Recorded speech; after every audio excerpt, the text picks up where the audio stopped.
Hello everyone and welcome back to Let's Play Final Fantasy VII. In the last part, shit went down the creek. And we're about to get executed. Because apparently we caused this whole mess, which is true in some sense. Yeah, if we hadn't gotten out of Midgar, this would never have gotten this far, probably. Although I suppose with all of Sephiroth's flunkies, he probably could have figured out a way to get the black material all the same, so... But now we have to walk all the way down to our execution. Great. Nice. Although I think this is the only point in the game you can see a lot of the interior portions of Upper Junin. Yeah, we totally did that all. Oh, that's a big reporter on the left. Yeah, that reporter is really large. Broadcasting a public execution? I don't even think many modern governments have done that in the past century. I mean, the only one that I can think of is Ted Bundy. That's like the only one that I can think of. Yeah, and I've even seen the newspaper pictures of, like, his barbecued brain. Oh. Well, you know what I mean. Like, have you seen the newspaper photo of him, like, laying dead on the morgue table? That's a famous photo, and it's kind of chilling, but also kind of interesting, seeing that he died with a goddamn smile on his face. Oh. That's eerie. That man is frightening. Let's just be glad he's gone. Yep. Oh. Ow. Man, Scarlet is a... Yeah, she's a bitch. Hey. Hey, what? Ow. Good job. Dropping the key. Wait, there's no one in there. How are you going to execute? Oh, it's probably a gas or something. Oh, shit. Weapons approaching. Oh no, it's Weapon. Run. Now, there is a very quick glitch you can do coming up here. But first, we're going to see this reporter interview Scarlet.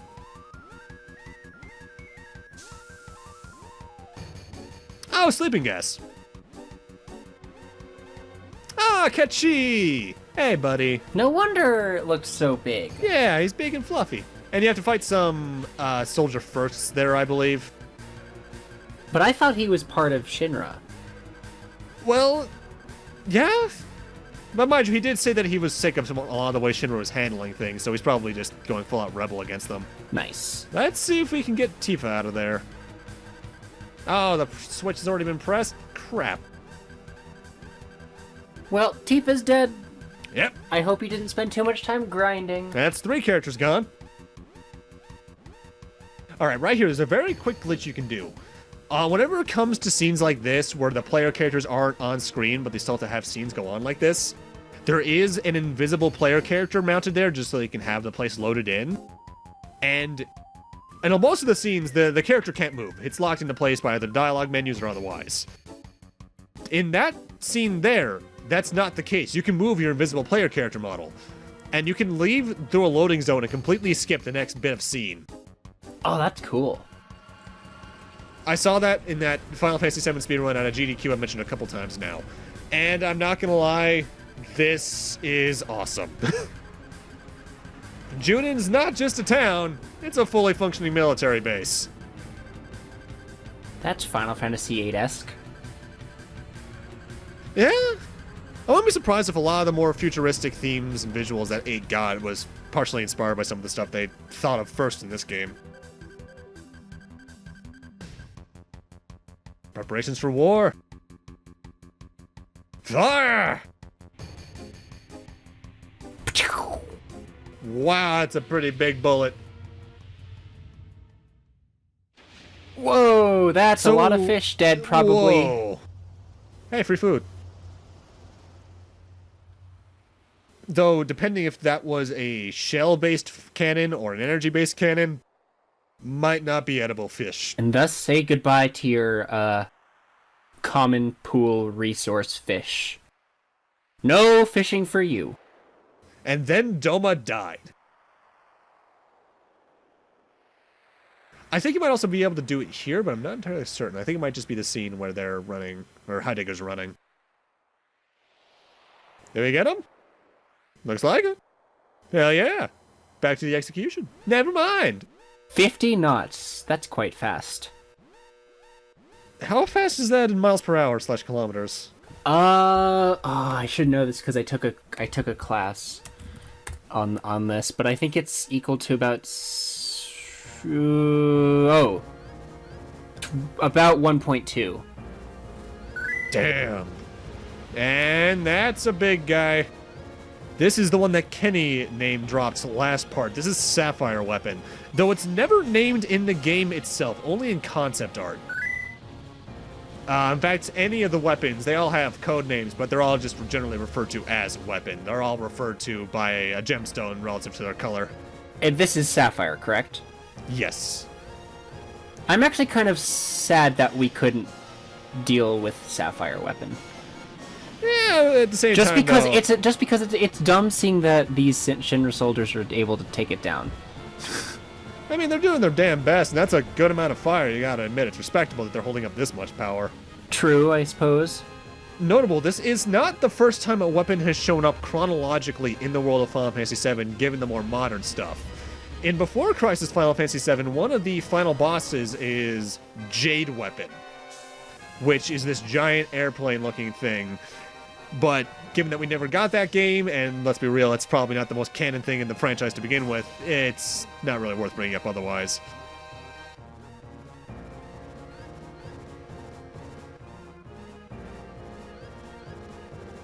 Well, shit. Sorry, Sifa. You don't got much choice. We got a world to save. We might be able to figure out something, though. In fact, no. We're going to figure something out. We're optimistic about this shit. And now we're locked out. Great. Because, you know, apparently Scarlet was able to wake up. Right as we left. I would imagine the sleeping gas was more of a stun gas than anything, not like a sleep for hours thing. Either that or the vibrations from Weapon may have woken her up.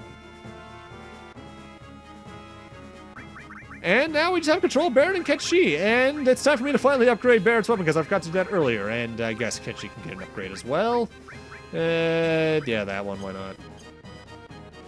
And there are random encounters here. I usually only run into one, but you could equip Materia just to get around it, but I don't really care to. First off, we got a Soldier Second Class, 4,000 HP, 1,000 experience points, 85 AP, 750 gil. No elemental weaknesses of note. You can steal a remedy from them. They can drop an X potion. They can silence you, and I think they have some sort of Doom-based attack. They had something called Sword of Doom, which did a lot of damage. Does it just do damage? Okay, that's probably what I'm thinking of. It could be an instant KO. I don't know. I don't think it is. I think it is just damage. It looks like the press is still on the scene at least. But, lady, you probably should get out of here. No, you may not have a word. Oh, Yuffie, die. Obviously, if you didn't get Yuffie, she wouldn't show up here. You would just move on without that cutscene happening. Huh. In fact, I think you'd get to right about where they're standing now, and then this FMV would play.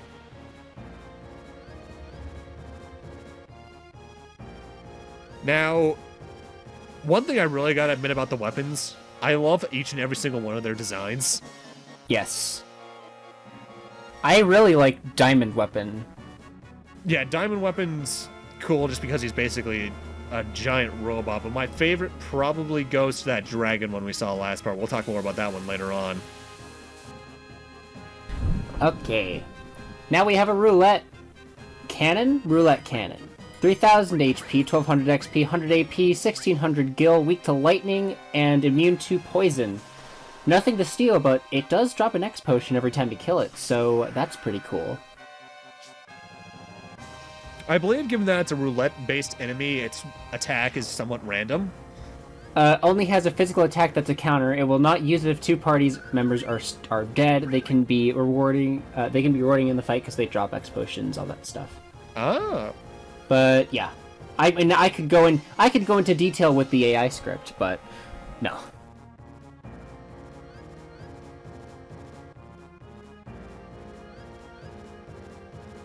Well, we're at a dead end. Great. Well, Tifa's probably dead now. Yep, this isn't looking good. That's what? 5 character party members dead? Shit. But now Tifa thankfully has a way to reach that key, and you need to press buttons relative to her limbs here. The order you need to press is X for her legs, X again to bring the key back to you, triangle to move her head forward, then X and triangle at once to bring her legs to her face, triangle and square to bring the key over to one of her arms, and then you just press the opposite arm. Even though there's gas flowing into the room, I don't think there's a time limit here. Well, that's generous. So, hey, yeah, Tifa's alive.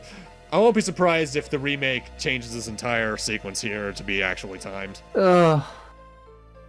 Wow, I'm underwater in the Warris Tower. I can only hold my breath for 7 minutes. Also reminds me of a certain minigame from Onimusha 1. Wow, those are some pearly whites. Man, who's your dentist? Yeah, I mean, your teeth look like shit physically, but they're nice and colorful. That was a very tiny laser. Yeah, he's going in for a second one. Oh! Headshots. Boom. And a nice little detail I like here. When the weapon falls in, take a look at the lights on its tail. They slowly fade out.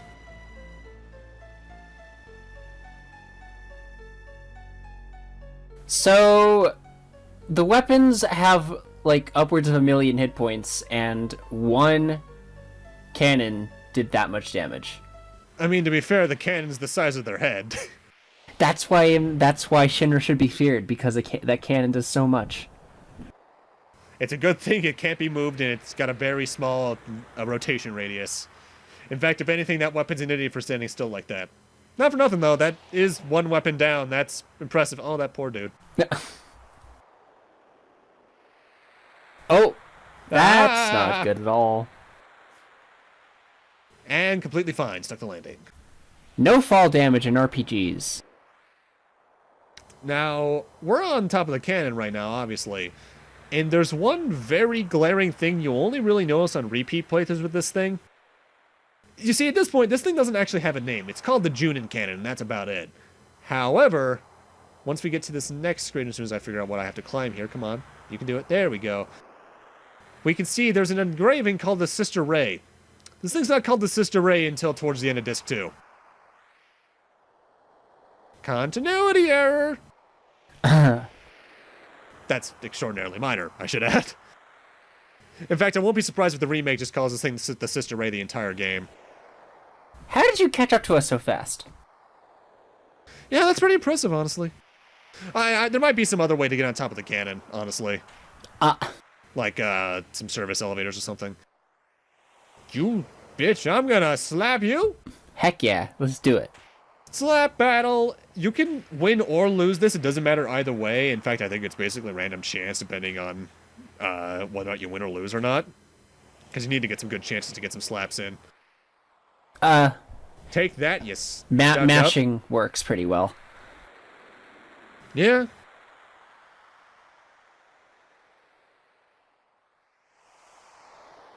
I don't have to deal with this. Run. How did Scarlet not hear this? Maybe she's laughing too loud. Random voice, where am I supposed to run? There's only water. Whoa. Hey, this is the thing back at the one port. Oh. This is that airship we saw back in Disc 1. Haha! Later, bitches! Haha! Shit. Oh, thank God for physics. Physics. One of my favorite moments in the game, without a doubt. The way the music plays there, oh, it's great. It's a very nice reveal, I guess? Yeah. This is one of my songs I listen to on the way back home from work. It's in my driving playlist. I don't have a driving playlist. I say I have a driving playlist, but it's really just me selecting my favorite songs from my Google Android music play thing. Well, that worked out better than I thought it would. escaped with all of our lives got and to the weapons slap dead. a bitch on the way. Yeah. Yeah, but Barrett, how did we gain pilotship of this thing? Last time we saw you guys, it was just the three of you. Where is everyone? We haven't seen anyone in a while, except for Yuffie. Yuffie, how you doing? Yeah, this is a really minor character thing that Yuffie has, but I really like that it's there all the same. She's very easily made motion sick. And we saw that even back on the ship to Costa del Sol early in Disc 1. Yeah, I want to hear why you were Sure, why not? So this is the High Wind, and they worked under Heidegger. And Heidegger beat the shit out of them whenever Rufus complained. But when we escaped the Northern Cave, they noticed Sid there, and Sid is apparently a legendary pilot to Shinra, not only because of the space program, but there's a reason this thing's called the High Wind. It was his ship, apparently. And seeing the crisis the planet's in, the people on board just said, you know what, screw it, let's help them. Nice.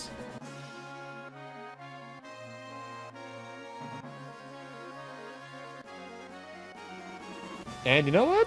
Thanks for that, guys. Thanks to you, the world now actually has a chance. Because I doubt Shinra's gonna be able to do shit. Sure, they just killed a weapon, but they still got a lot of things to worry about. I don't know how much ammo they have for that cannon, though. That's the thing. And I doubt they can aim it up.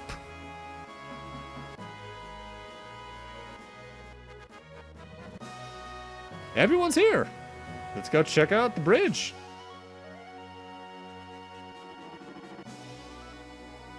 There's Sid. I see Ketchi. I see Red there in the corner. Everyone is here. Da da da da da da da da da.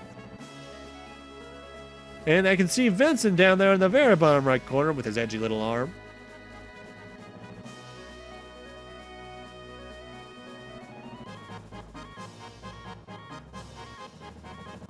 Yeah, we don't have much crew though. Well, because we're missing a couple people. Yeah, we're missing a couple people, but even then, without us, there's only, I think, 5 people on the ship. The 3 in here, the one out there, who is, I think, mostly the Chocobo stable dude for this area, and 1 person in the conference room. You know, it seems like Red is a little bit more than a side character in this, because it seems that he plays a big role. I don't know why. To me, it seems that way. Everyone has their reasons to be here. His are probably the least personal, but at the same time, he's also the most spiritual with it, I suppose, is the way I want to look at it. Because he's very connected with the planet due to Cosmo Canyon. Mm-hmm. It helps that they gave him some good development early on, so you feel an attachment to him. So, right now, our goals are fairly insubstantial. Except find Cloud, and then save the world. Yeah, finding Cloud and trying to save the world are our only 2 goals, but they don't exactly give you a direction of where to head. I think there's maybe some throwaway dialogue that we may have glazed over. Otherwise, I think you're just supposed to talk to people and see if you can find something. But at this point, there's a bunch of really good grinding spots. Really, really, really, really good. Yeah. Really, really good.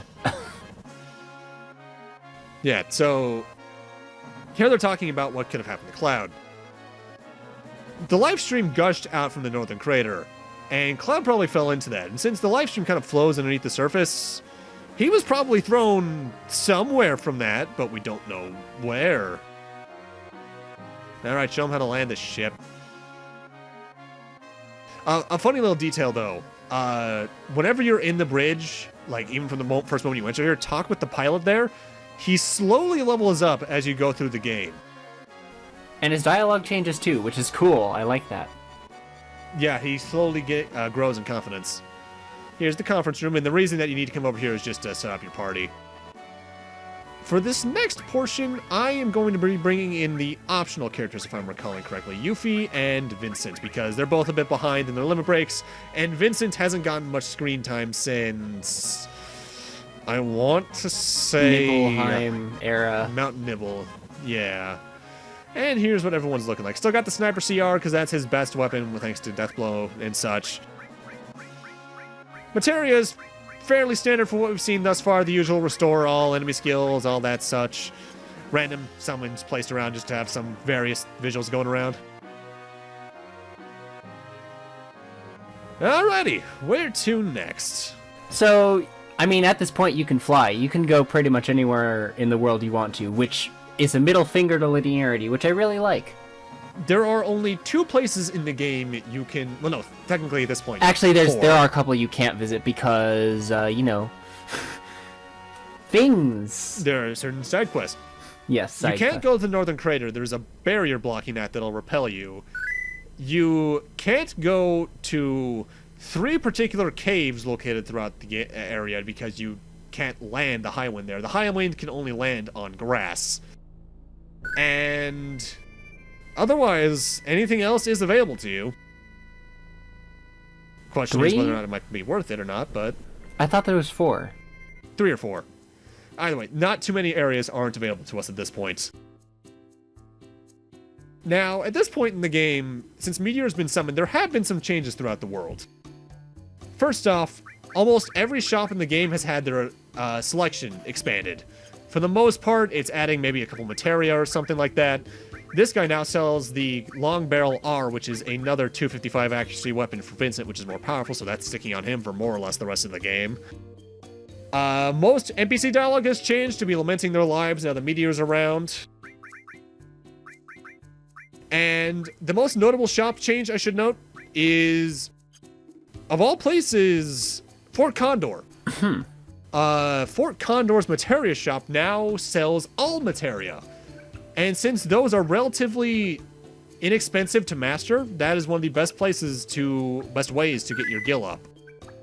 Gil's not a problem in this game. We've already talked about Gil being a problem in other games and not this one.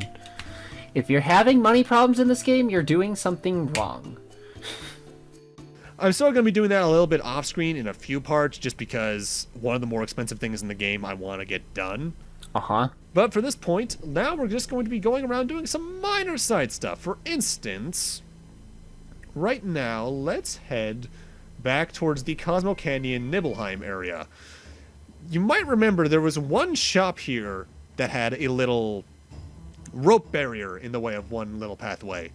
Now that we've reached Disc 2, although it might be the Meteor summoning that does this, that rope barrier has been dismantled. Think it's the item shop this is? Yes. So now we can head back here and around here to find some items. Full Cure Materia is an interesting one. It can't be used off the bat. It's one of those materia that we're going to start seeing a bit from here on, where at level 1 they can't be used at all. You need to level them up to level 2 to use them. And Full Cure, I believe, is a full HP recovery, though it might just be a full... I think it's full HP. If it was a Mega Elixir, if it was a Mega Elixir for free, that'd be like the most broken thing ever. That'd be overbroken. Yeah, I'm not going to be using that too much. I'll have it maybe on every now and then just to get leveled up, but it's not going to be the most useful to me. Next off, let's head to Nibelheim. And I forget if I showed off or not, but a funny little dialogue quirk here now is that if you go to talk to like the shopkeep, they're just done holding up the illusion that Nibelheim wasn't destroyed. They're like, yeah, we're Shinra employees, but we're all going to die, so what the hell's the point? Main thing I want to do here is come check out the piano we played as Cloud earlier. If you had done the thing I mentioned earlier in the game correctly, where you jam on the piano as well, you would get another elemental materia there. I screwed up, so I can't get that. Oh. But if you were playing along, hopefully you did it better and you should get it there. Next up, let's head over to Rocket Town, I believe. Looks like you're heading to Wutai. Yeah, I guess I have my order wrong. Oh, I totally do. Oh, wait, no, I know what I'm doing first. I meant to go to Rocket Town next, but I accidentally went to the next location after that first. I want to head over to this island here and enter the forest. And here I want to run around until I find a certain encounter, which is the most common on this island, but I think there may be one other that you can run into. Also the most common in the series. Yep. While most great adventures start with one, we finally found our goblins. 2,000 HP, 20 XP, 20 AP, 20 gil, no elemental weaknesses, but the big thing from them, we can not only learn the Goblin Punch enemy skill, but they can steal and have them drop Zeo nuts, which for a certain thing later on, like with the nuts we got from that dinosaur thing at the Northern Continent earlier on, I want to get one of these. You only need one. Only need one. As for Goblin Punch in this game, I don't think it works exactly the same I actually as don't know previous how ones. it works. Oh. Oh, no, it's almost exactly the same. The damage of the punch is multiplied by 8 if the target's level is equal to your own. Why are you trying to manip? I wanted to get Goblin Punch on everyone's materia. Ah. Because, like an idiot, I forgot to put all the enemy skill materia on one character, so I had to use it on all 3 of them. Oh. But with that, we're good. So with death blow, if your weapon has 255% accuracy, you don't even miss. You can still miss, but instead of being like the accuracy reduced, it's maybe around the same accuracy as a normal hit, if a little less. Oh, okay, that's fine. Yeah, it's a very useful combo that I learned a while back. Next up, we're going to want to come back here to the Chocobo Ranch. Because I want to get a Mamet Green. Only one, that's all I need, but we're going to want it. Oh, I know what you're getting, and I like it. It's one of my it's actually it's probably one of my favorite things in the game. I don't want to spoil what it is. Also, at this point in the game, before you head to the next plot destination, another Fort Condor battle has opened. I think it's the last normal one in the game. You get 3 elixirs for winning it. Wow, that's not worth it. Yeah, it's a pretty long battle too. I think it has like 30 plus enemies. Ugh. At this point, we want to head towards here around the southern edge and find an island that's not visible on the map. There's a couple of those in this game, but this is the most notable one for right now. That's I gotta say, that's one of the things I want the remake to change. I want the remake, if it has Fort Condor battles, to speed those up, please. I would love if they changed the minigame in general to be more of a modern tower defense. Yeah, that'd be kind of nice. You're gonna want the Hypno Crown for what we're doing here, by the way. Alright. The only enemy you can find in the desert is a cactur. Not a cactar, but a cactur, with an E. 6,000 HP, 1,000 experience, 6,000 HP, 1,000 XP, 100 AP, 1,000 gil. No elemental weaknesses, but it has an incredible amount of evasion. It has incredible evasion. You can learn 1,000 needles from it by, I believe, manipulating it. 1,000 needles is not an enemy skill in this game, actually. It is not. That's 6 you're thinking of, I believe, and 8? The main thing I want to do here, and why I got Manipulate on... Yeah, you want to manipulate it, use level 4 Suicide on it to reduce its HP to critical levels, and then morph it. Because the cacturs can be morphed into a very useful piece of equipment known as a Tetra Elemental, which protects you from all 4 of the major elements. From fire, ice, lightning. And water, I think, as well, because it's Tetra. But that might be because it has 4 slots. It has 4 slots, right? I think it's just fire, ice, earth, and lightning.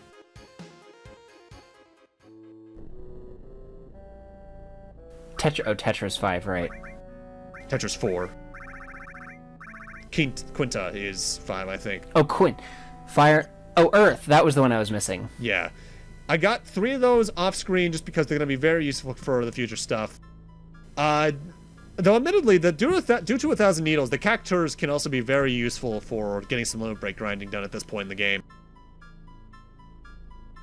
Notable, if you wanted to find the original cactar, I think you're out of luck at this point in the game. I think they're only fightable during the Corral prison sequence? Yes. You can't fight them any other time, I don't think. I don't think they have any notable items, thankfully, though. They're just there for, Gil. Yeah. And at this point, we can come into here and gain a couple more treasure chests. First was the fourth bracelet, which I think they misspelled it as, which does things that I forget, so I'll probably just list them in the usual video thing. And over here we got a guard source. And with that, that's more or less everything new in the world we can do for right now. I guess I should check in on Shinra to see how she's doing after all of this. Good question. You might have to move to a completely different planet. Yeah. Well, if the whole 10 is a 7 prequel theory is true, that wouldn't be too unusual. Huh? With that, let's head towards our next destination. And we're not going to be exploring this part, we're just going to be heading over to it. Because you may have noticed throughout the game thus far, we've been to most of the continents. There's only really one chain of islands we've never really been to, and that's the one down here in the southeast of our planet. This is our next destination. But with that, I'm going to need to end this off. We're going to need to end this off here. Sorry, I just recorded a couple of parts of something else today, so I'm a bit scatterbrained with that. And in part 25, we're going to be exploring the next town, Mideel. See you guys then.